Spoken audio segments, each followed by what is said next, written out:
Thank goodness for Gun Wallace. Like, no need for Tenchi, but thank goodness for Gun Wallace. I don't know why I'm being really dumb. Are we recording? Oh,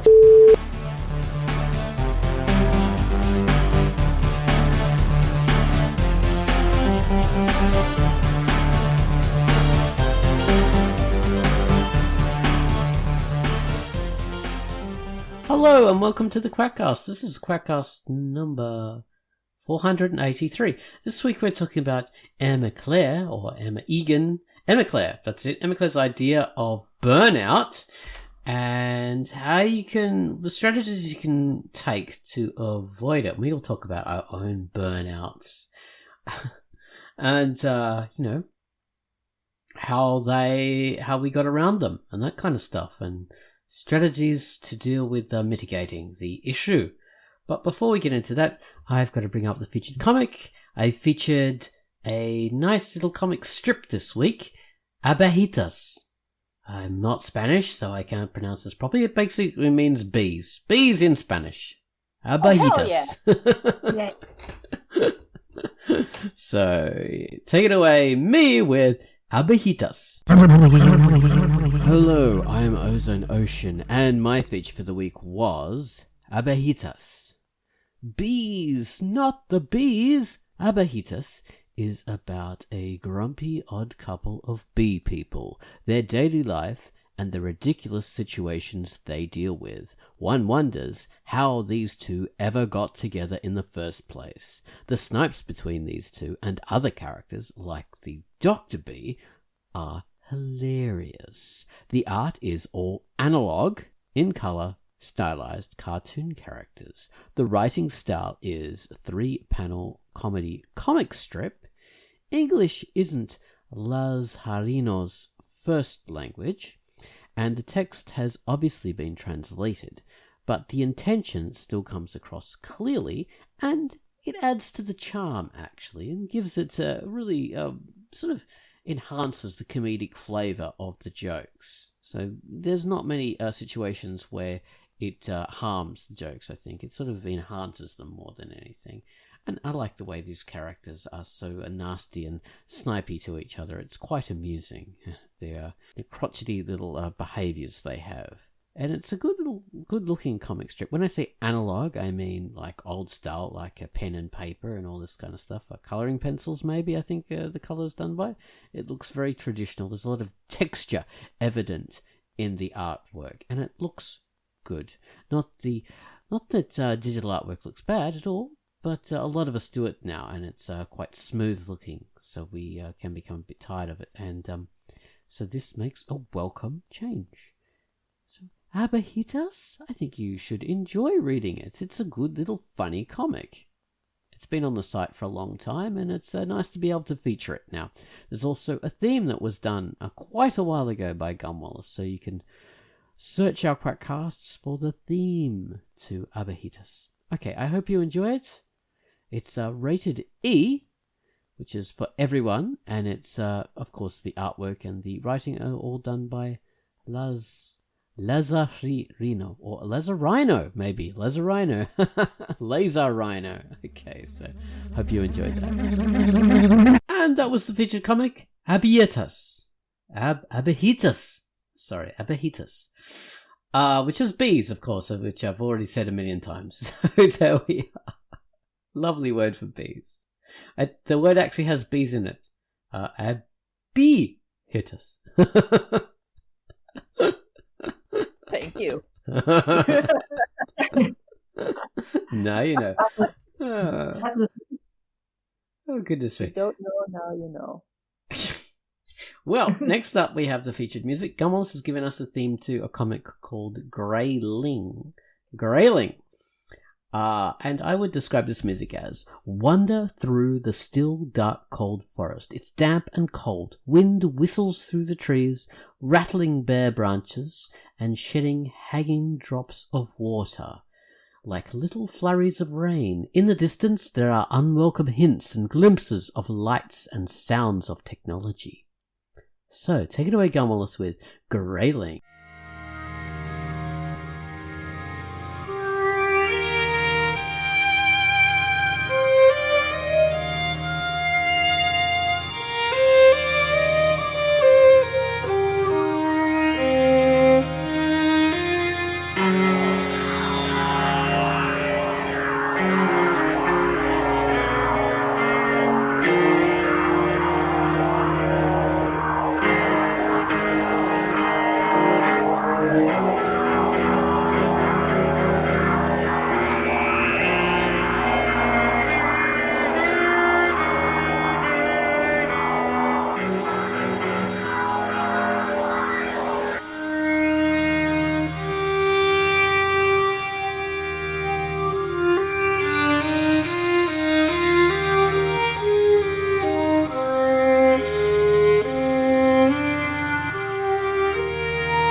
And that was our featured music. Grayling. Gumwells gave us that lovely tune, which is a comic by Borowin. And it's rated M. Okay, so Burnout. See, Emma Claire did a whole news post about this on Friday the 12th. All about the idea of burnout, and she illustrated it with this lovely frazzled, long-haired, scruffy cat with severe cases of diplopia, eyes pointing in completely different directions, and the cat looks like it's just been burnt out, basically. So what happens when you burn out? Well, this is a long process. I think it's when you're working too hard on the same thing for too long and you lose your enthusiasm for it. You burn out, there's no more creative fuel left. You cannot even think about doing the idea of it anymore. You're completely burnt out. It's like it's completely imprinted into your heads, the rhythms and the routines, and you just can't even approach the idea of doing this damn thing again. That's when you get burnout, and this is a very bad thing to happen. It's very hard to rekindle the flame after you've burnt out on something. You can do it, but it's very, very difficult. It's far more easier to avoid burnout with a bunch of different strategies. So I think that's what we'll mainly talk about, but we'll also talk about the idea of, coming back from burnout, which, people will find themselves in. It's not all about, it's incurable, don't worry, you should have tried to prevent it. Well, you didn't try to prevent it, well, you're stuck now. Sorry, but you're burnt out. Well, one of, my way of avoiding burnout is to have a lot of different projects that I work on and never working too much on one project, always sort of switching between them. And that is, for me, I've got two comics, Bottomless Waitress and Pinky TA. But that's not enough. Because drawing is much the same as drawing anywhere. And if you're working on one drawing instead of the other drawing, a comic instead of the other comic, you're still doing the same kind of things. You can still not entirely avoid burnout. So for me, I have other creative projects, like I do my cosplay stuff, costume stuff. And even that, I sew. I do lots of sewing, so that's another thing that I can diversify my interest towards. And sometimes you just need to take a break. Sometimes you need to stop working on creative stuff altogether and just get out and just do other things. Go for trips, or just move your focus onto something else entirely. Just watch a bunch of movies and don't do anything creative for a while. Just take a break from it. When you're approaching what you think might be a burnout, just stop and do something else. I think that's the easiest kind of strategy. What about you guys?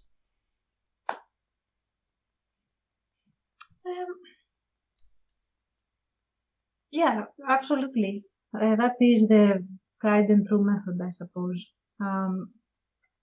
The thing is that sometimes you might not have too much of a choice, in the sense that if it is your job, for example, if you, for whatever reason, you need to meet certain deadlines, or if you have certain obligations that you are bound to. I'm talking very generally because we're talking about the creative process and producing art, and that can happen in many contexts, especially when it comes to comics and sequential art.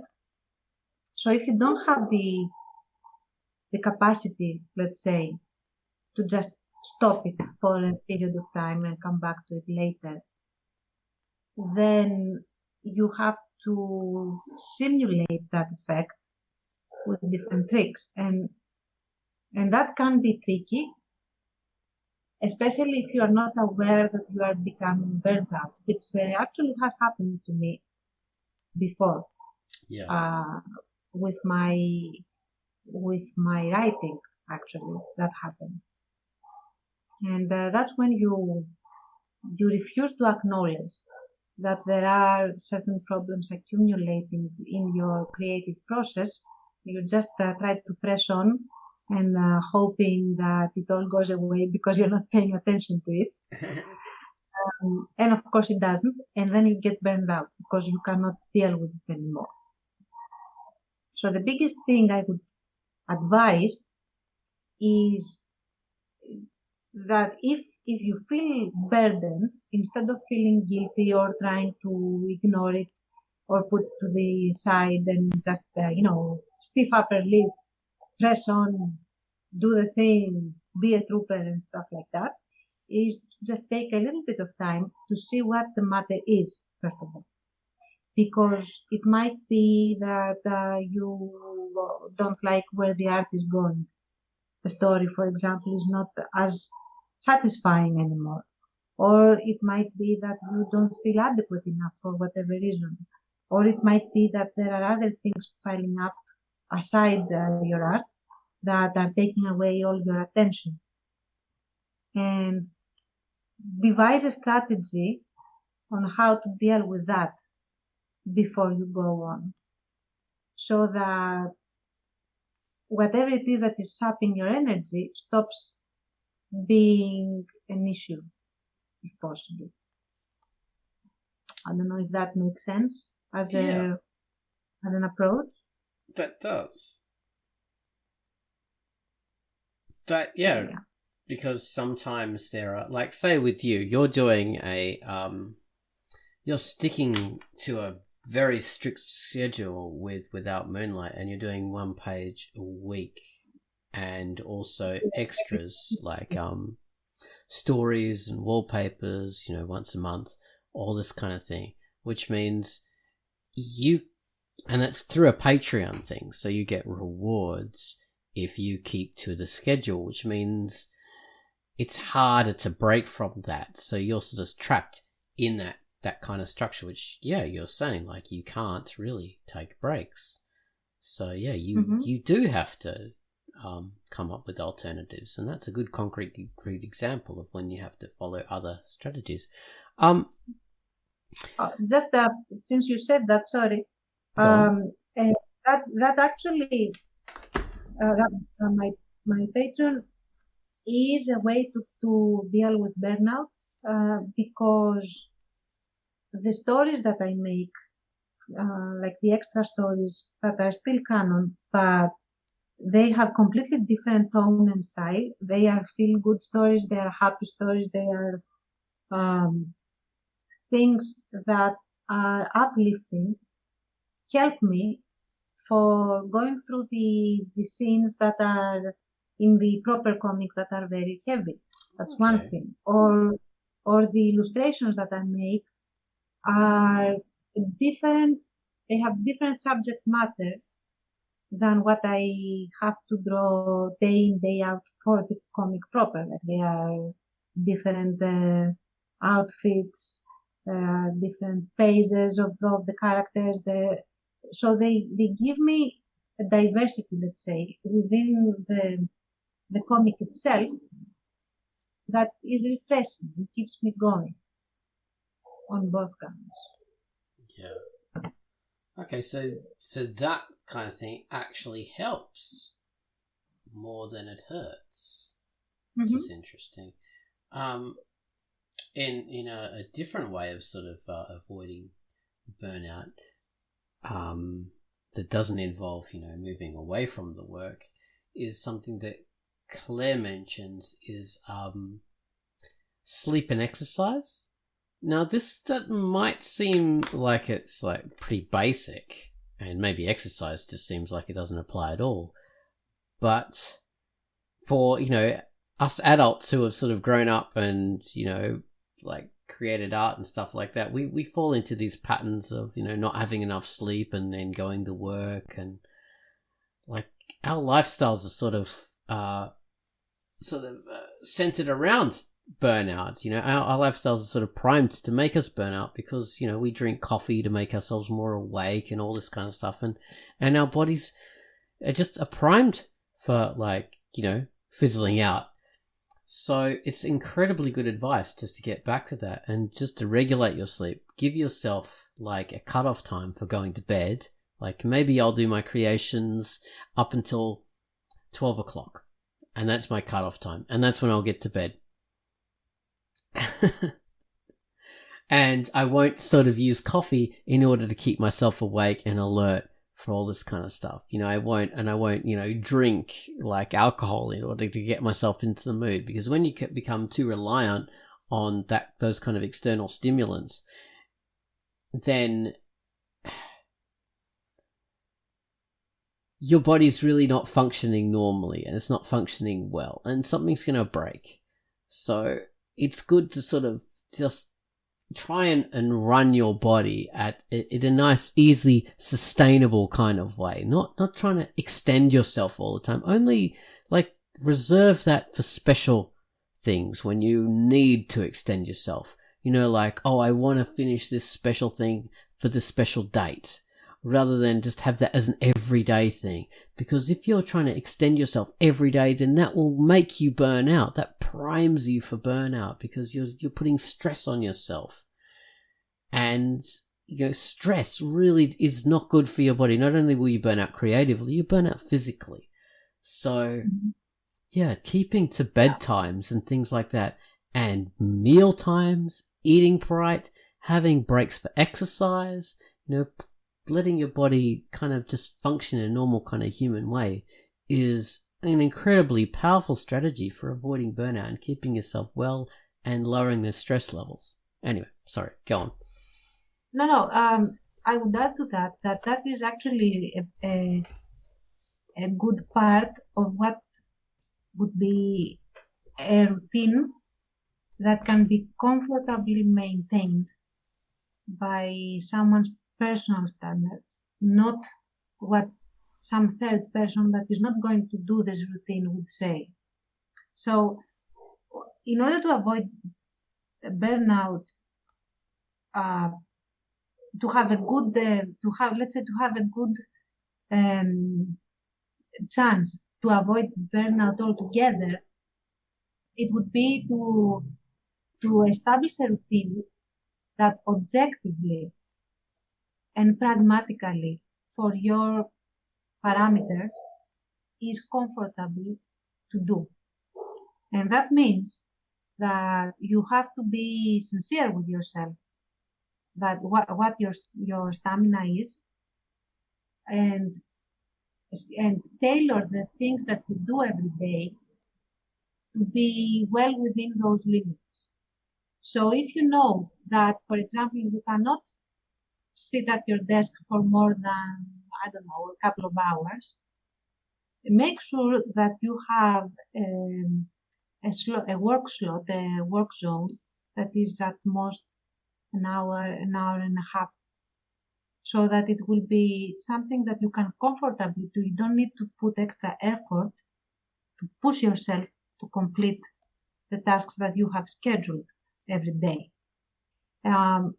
And then knowing your limits and knowing what you can and cannot do, put and schedule your own deadlines to fit that pattern. For example, I could perhaps update weekly for Without Moonlight, but I would not be able to sustain this for more than a few months. And then I would become exhausted. There would be no way for me to sustain it.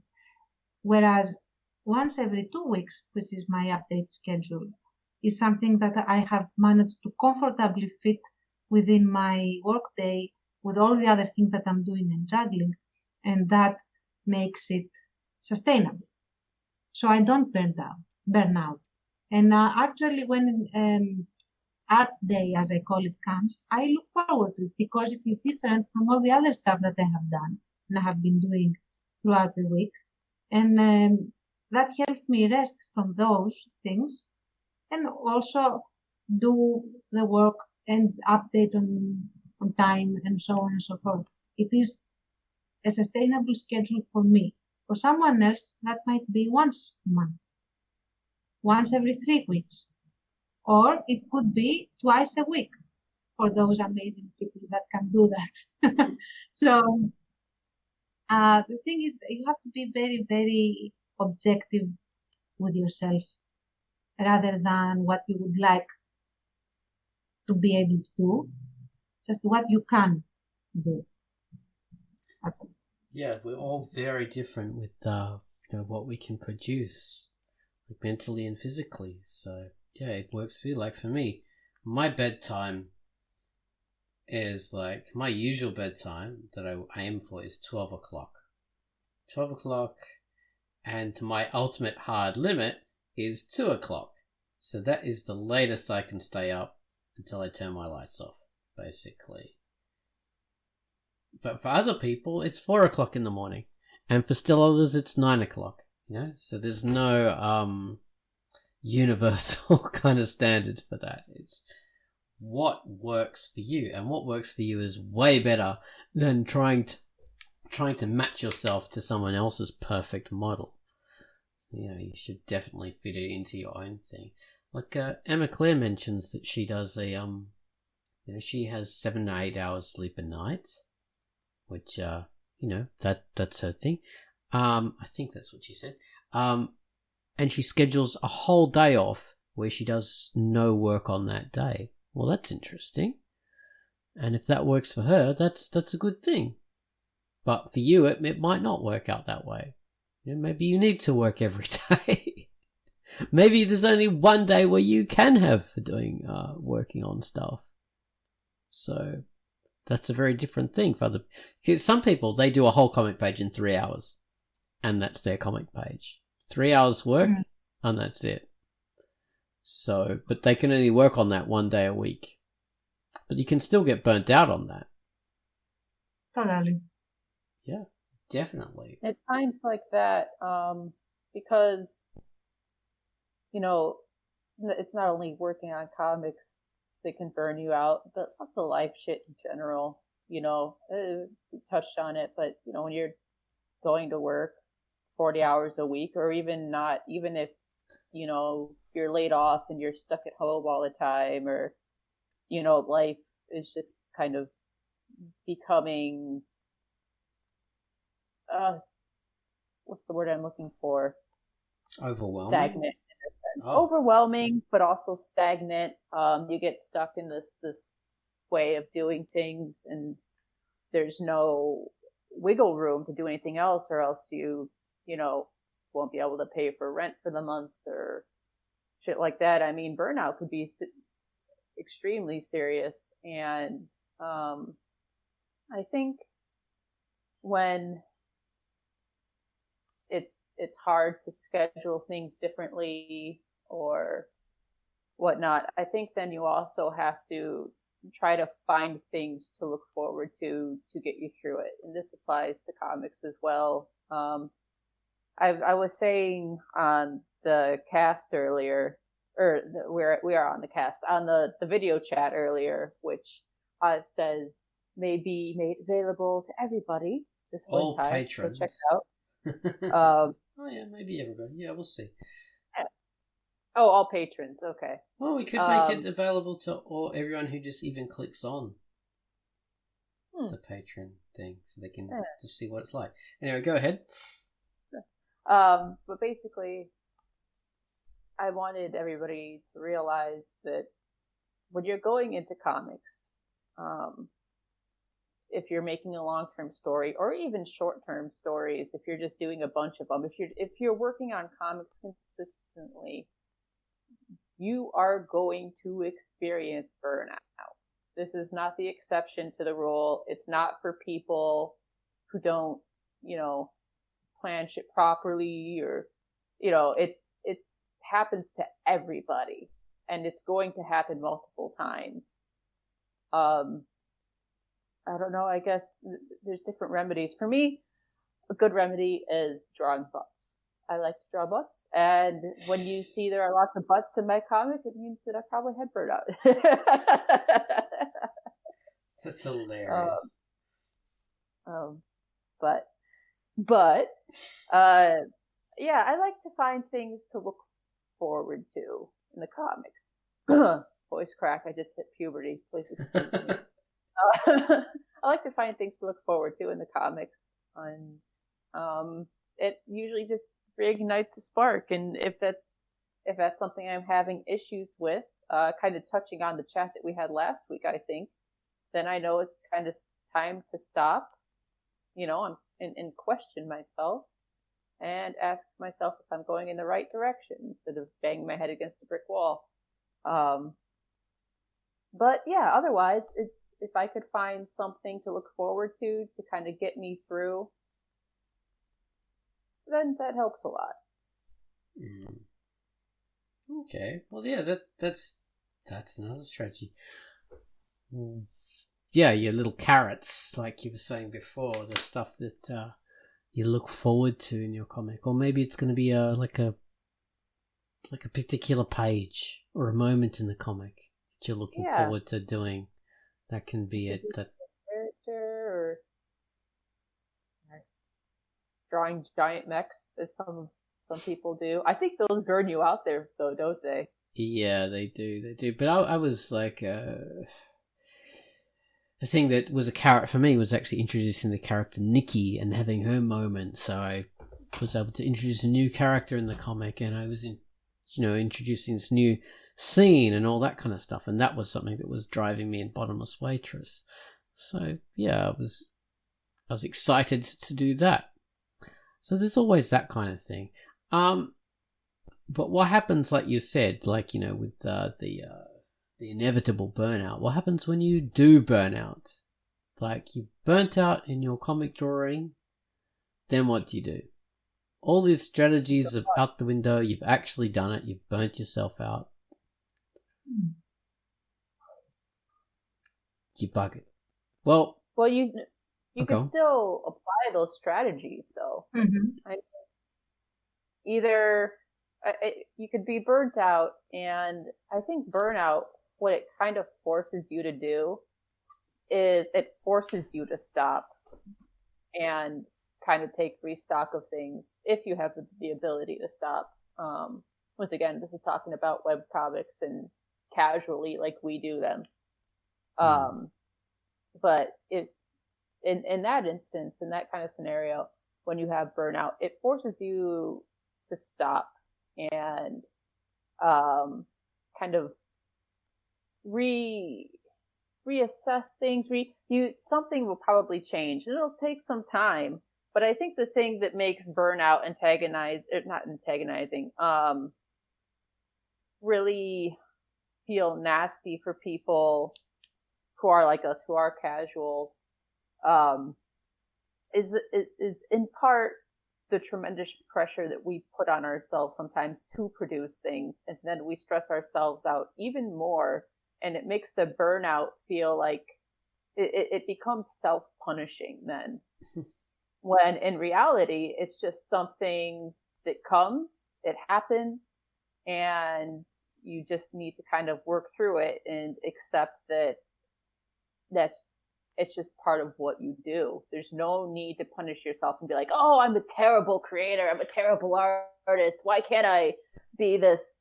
Why can't I have this muse that never fades and it helps me to create all the time? Nobody is like that. Not a single person on this planet.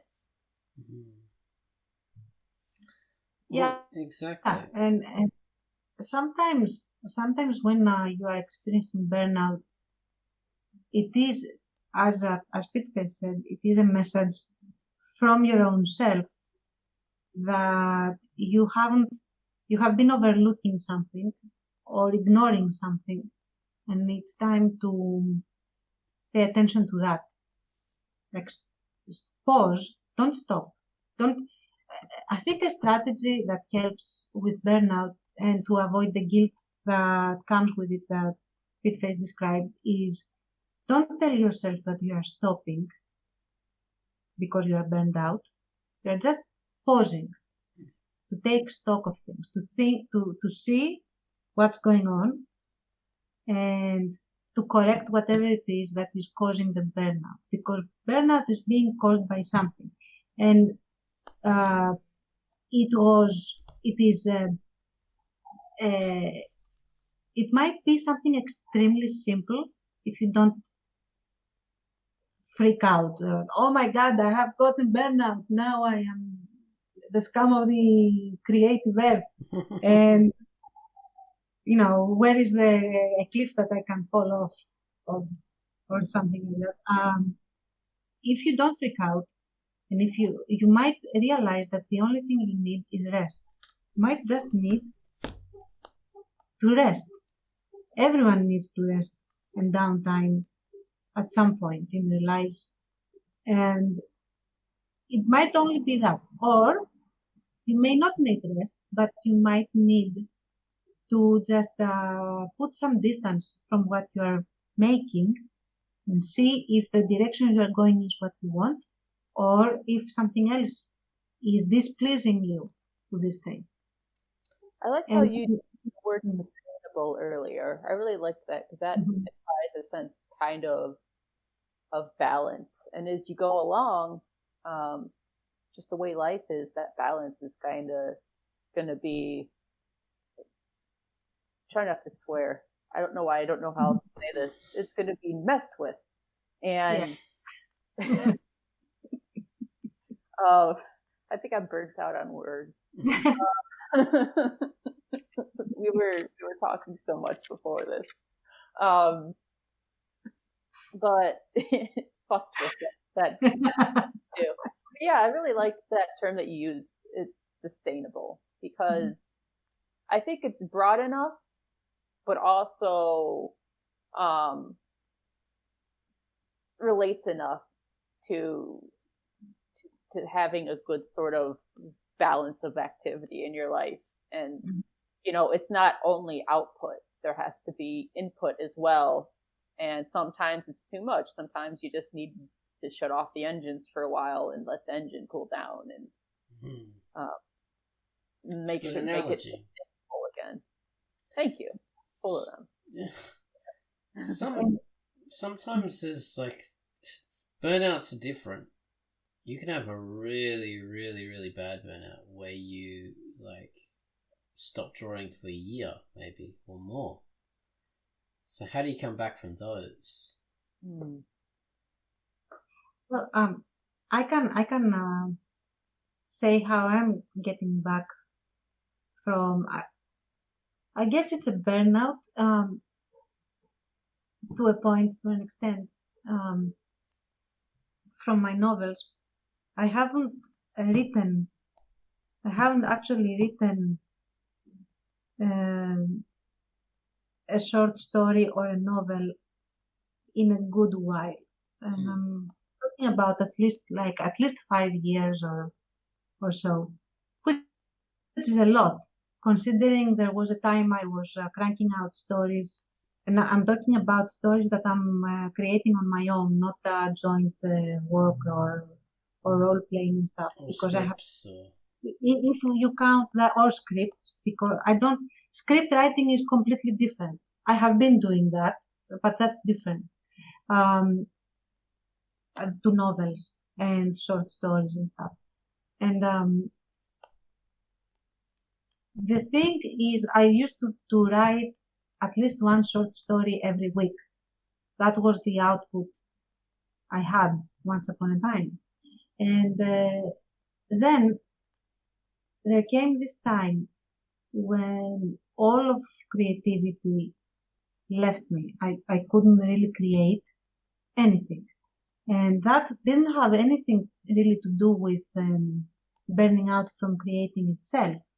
It was that life had become so hard for me, and I had to deal with things that were extreme for my measures, that there was no energy to do absolutely anything else.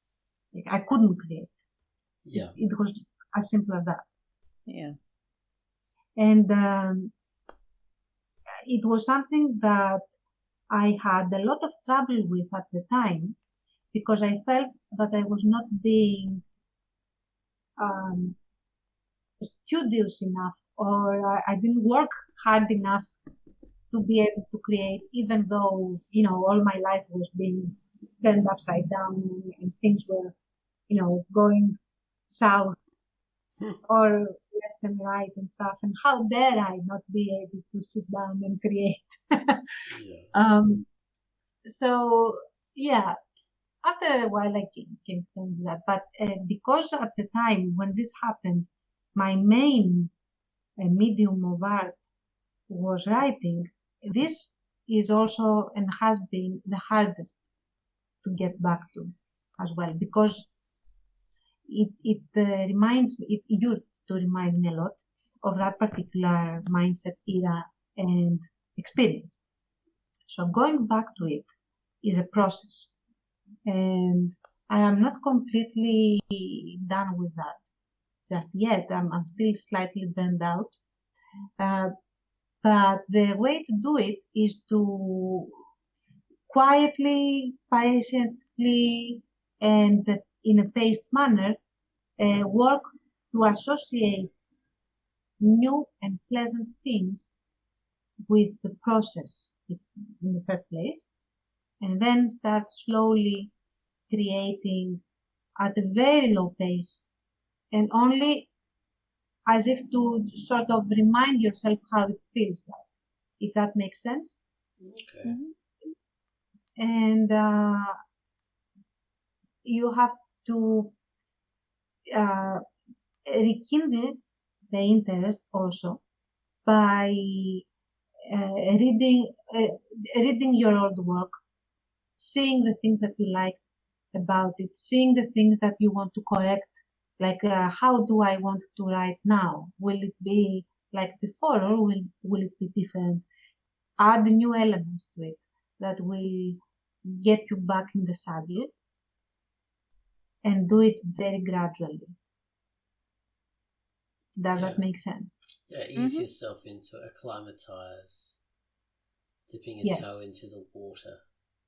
Exactly, but give it a new context. Don't try to go back to that situation in which you were when you burnt out. Take the creative part and apply it to your new situation where you actually have energy. Otherwise, you are risking to fall into that headspace even worse when it comes to the particular creative process. So, change things up in how you do things. Coming back from a burnout is so difficult. You've got to either ease yourself back or take another angle. Say if you were mainly an artist before, do it from a writer's perspective. Or if you were burnt out on your own project, try working on someone else's thing. Do a collaboration instead. So they're now the writer, or they're now the artist for you. You know, that kind of thing. That way you're halving the responsibility, and also having that, like, that external creative creative input into the stuff. So it's not all from your own head. They don't have to be big projects either. I mean, you could just start off with just tiny little, like, shit, man. You could just sit down and write a paragraph if you want. You might not even decide to ever show anybody, but just just see what your brain barfs out. You know, it doesn't have to be anybody's business. It's I guess kind of becoming in touch with yourself again. I find that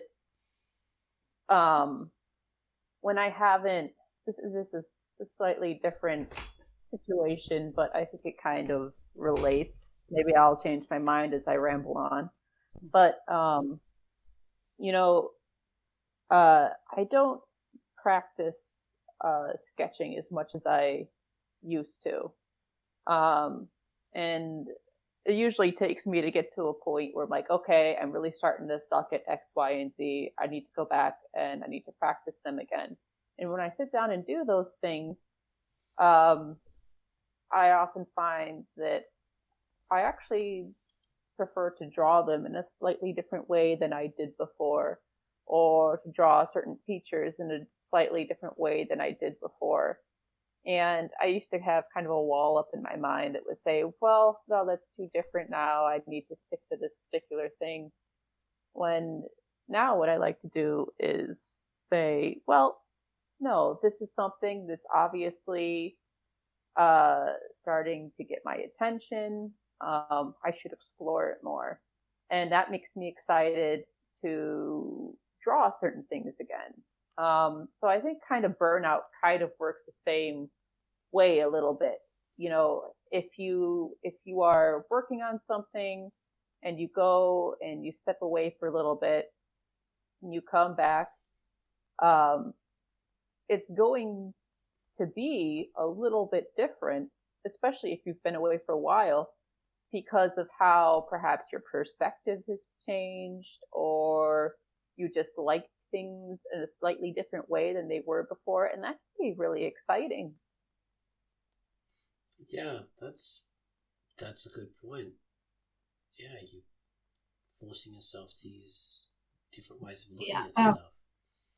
One. Oh, go on. No, the only just a little thing, a little addition maybe, but you cannot burden yourself when coming back from burnout. You cannot burden yourself with obligation of any sort. You're not obliged to write in the way or draw in the way that you were drawing or writing before. You are not obliged to fulfill an expectation even of your past self. You are there to just get back into the saddle and nothing more. One thing in regards to that, one thing that really helps me a massive amount when I'm avoiding burnout rather than coming back from it is that when I'm doing pages of Pinky TA, or not really Pinky TA, but Bottomless Waitress, is I'm not working on that as my main thing. And I'm not treating it as if that is a main project. For me, that it always works better if I just treat it like a side project. So I'm working on the other stuff like, I don't know, like work for Drunkduck or something else that I'm doing, you know, making a sewing project or whatever. Those things are my main project. The Bottomless Waitress page I'm working on is like a fun thing that I'm doing. That's a side thing.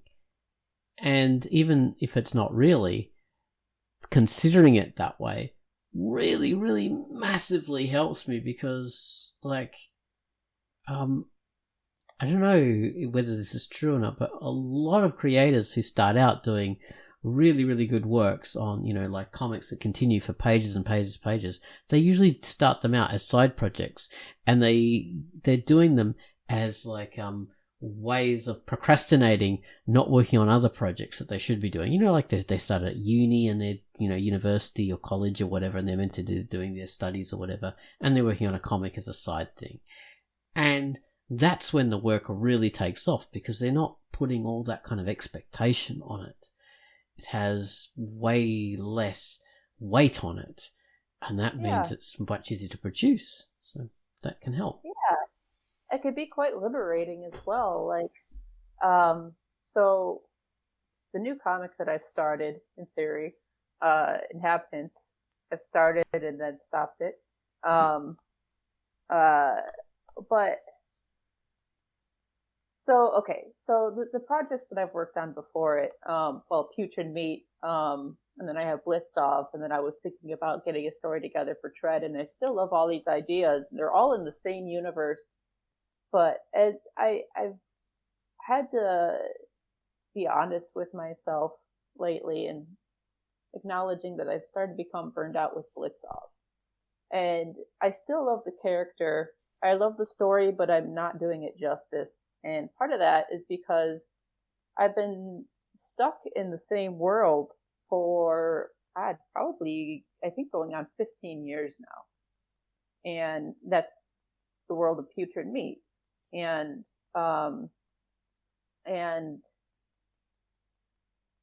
as I've begun working on Inhabitants, I've started to realize that it's still very much one of my stories, but there are some things that are fundamentally different. The settings are all different, and the characters are different. And the main character, he's a good boy. I've never written like a good boy character before. He's just a good boy.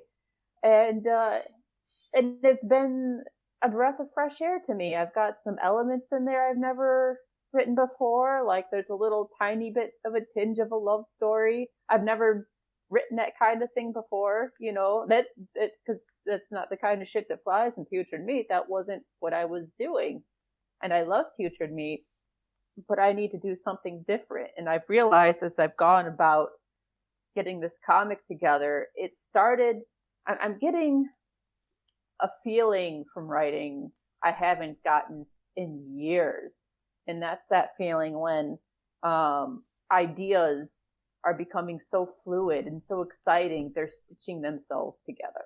Where you come up with thoughts like, oh, holy shit, like it almost feels like they came from somewhere else. Like, I love this idea and I could do this and this and this with it, which means I expand on this and I get to learn more about this character and this can happen. And it's that kind of water slide ride that is just kind of unfurling itself. And Blitzoff isn't doing that because my enthusiasm for that world and exploring it right now is minimal. Yeah. So Blitzoff is rather, I don't know, crystallized in its form because you know where it's going. Whereas this newer work you've got isn't. It's not. It hasn't got a set timeline to evolve into. Because Blitzoff, you know what happens to Blitzoff in the end, don't you? Blitzoff becomes Septica, Richard Mead. Well, no, he's the founder of Bunker City. Yeah. You don't even read my comics at all. But I'm saying that the project becomes that project. It's a prequel to the other project. Yeah, exactly. What you said is something starting to occupy a little bit of my mind, and I have had some worry that if I start another project, how am I going to sort of upkeep it in a sense? Because I have this crazy schedule that is sustainable right now.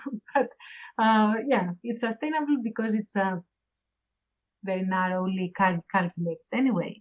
However, I do have this need that it has been developing to create again a world where I'm not bound to rules that I cannot control, in the sense that when you write a historical comic or a story or whatever, you have to do your work. You have to research the hell out of absolutely everything if it's going to be accurate work. And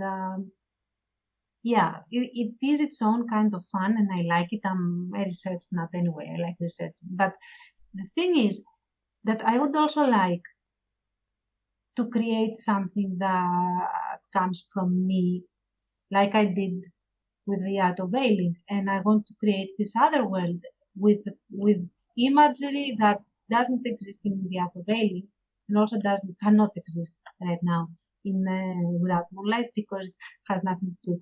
So I have this new set of characters that are running around in my head. They are not fully conceived yet, and I want to explore them. And I'm sort of warming up to the idea of actually creating a story with them.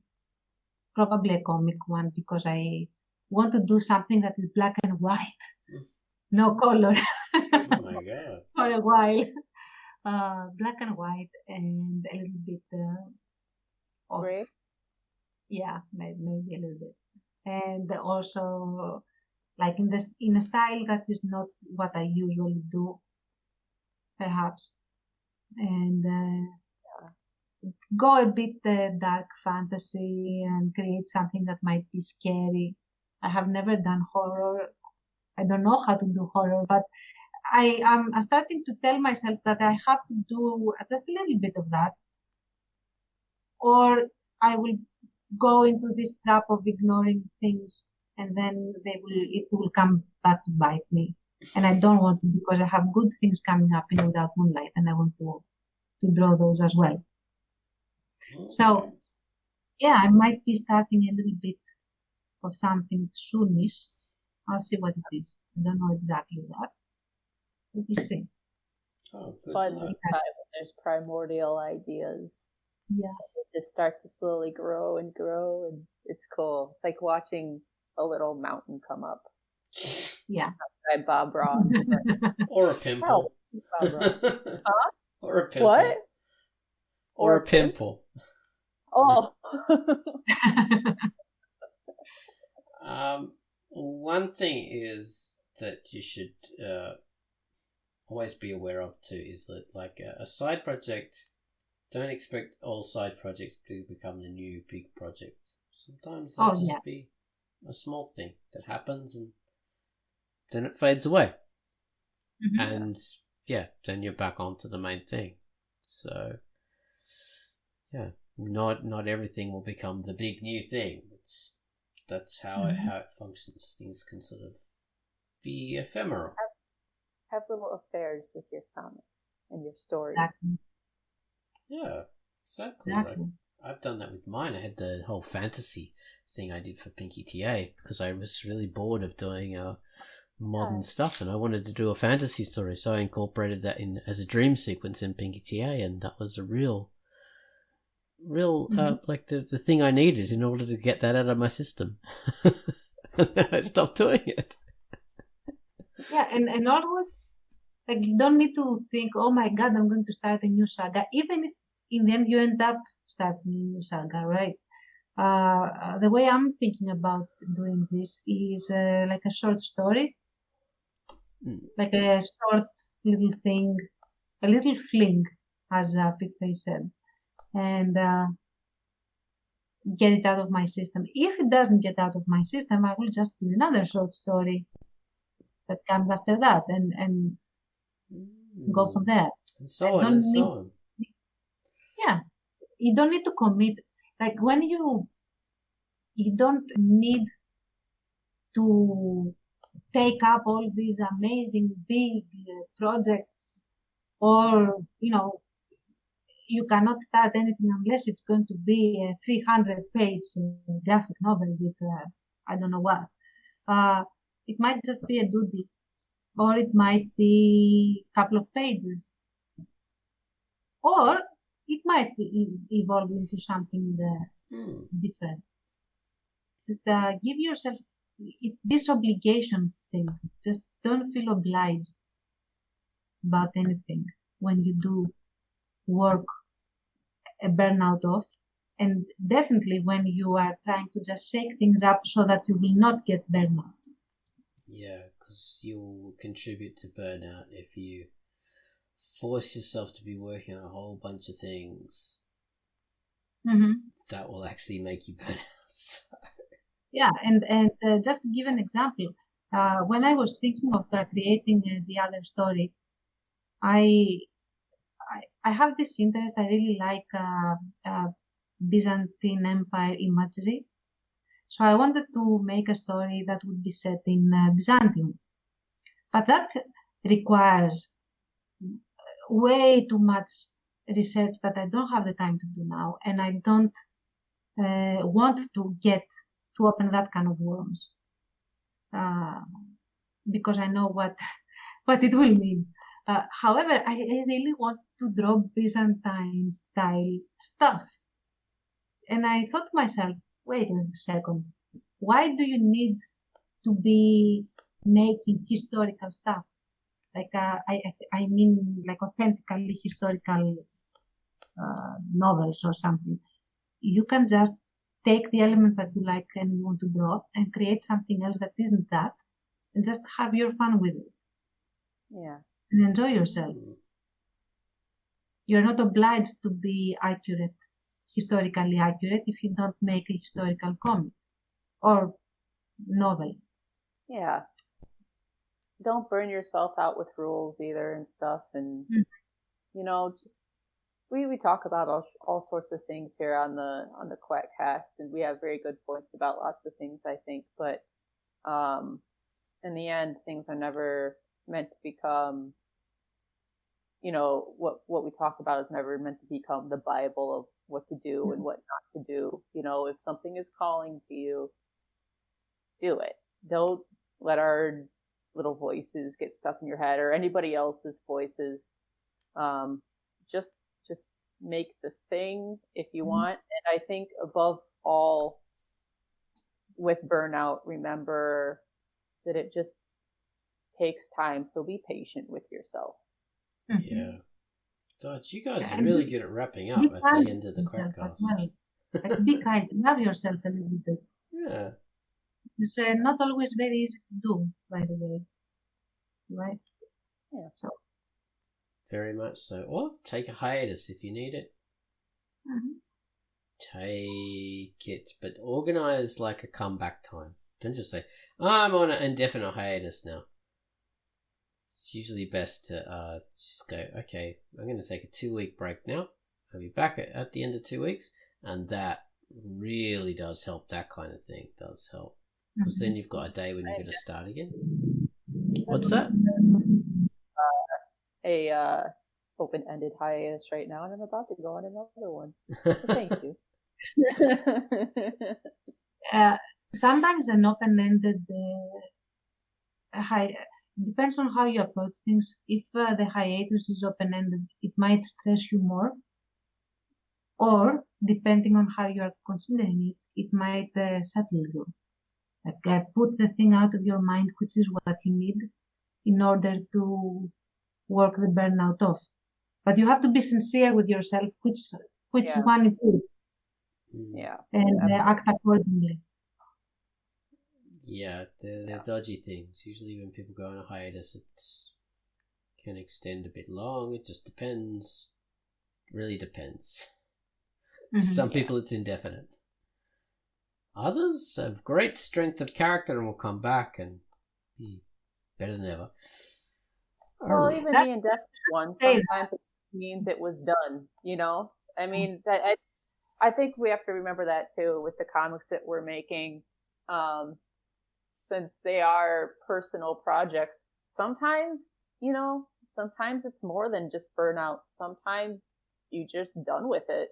Not every idea comes to full fruition, and that sucks when people are let down by it and stuff. But I mean, again, back to what we were talking about last week, when it's done, honey, it's done.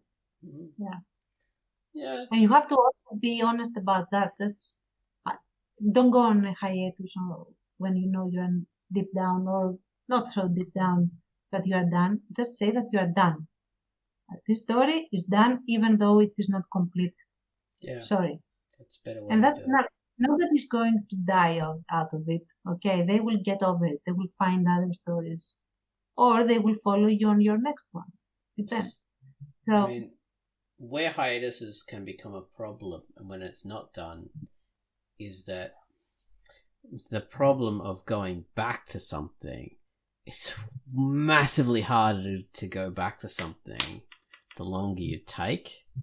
So even if you do fully intend to go back to it, if you haven't got a date sorted out, then it's super hard if you've left it a year, like for 6 months, or even three weeks or something like that. It just gets harder and harder to go back to the thing. So that's something to be aware of. If you're not done with something and you do need a break from it, just be aware that it gets harder. Whew, okay, I think we've talked this through quite well. Sorry Baines wasn't here, people. He was detained by sleep. So well, that's a good thing because, people can become burnt. Participants in the QUACKCAST can become burnt out by it too. So it helps to take a break every now and again. Yep, I did for a little bit. Yeah. And came back and better than ever. But yeah, people are allowed to take breaks whenever they like, and yeah, that's a good thing. Keeps people refreshed. All right. Well, thanks very much for being part of the QUACKCAST, guys. This has been thank you. Cool. Yes. All right. Good night, everyone. Bye bye. Go out and proliferate. Yeah. Procreate. Yeah. procreating. Okay, bye.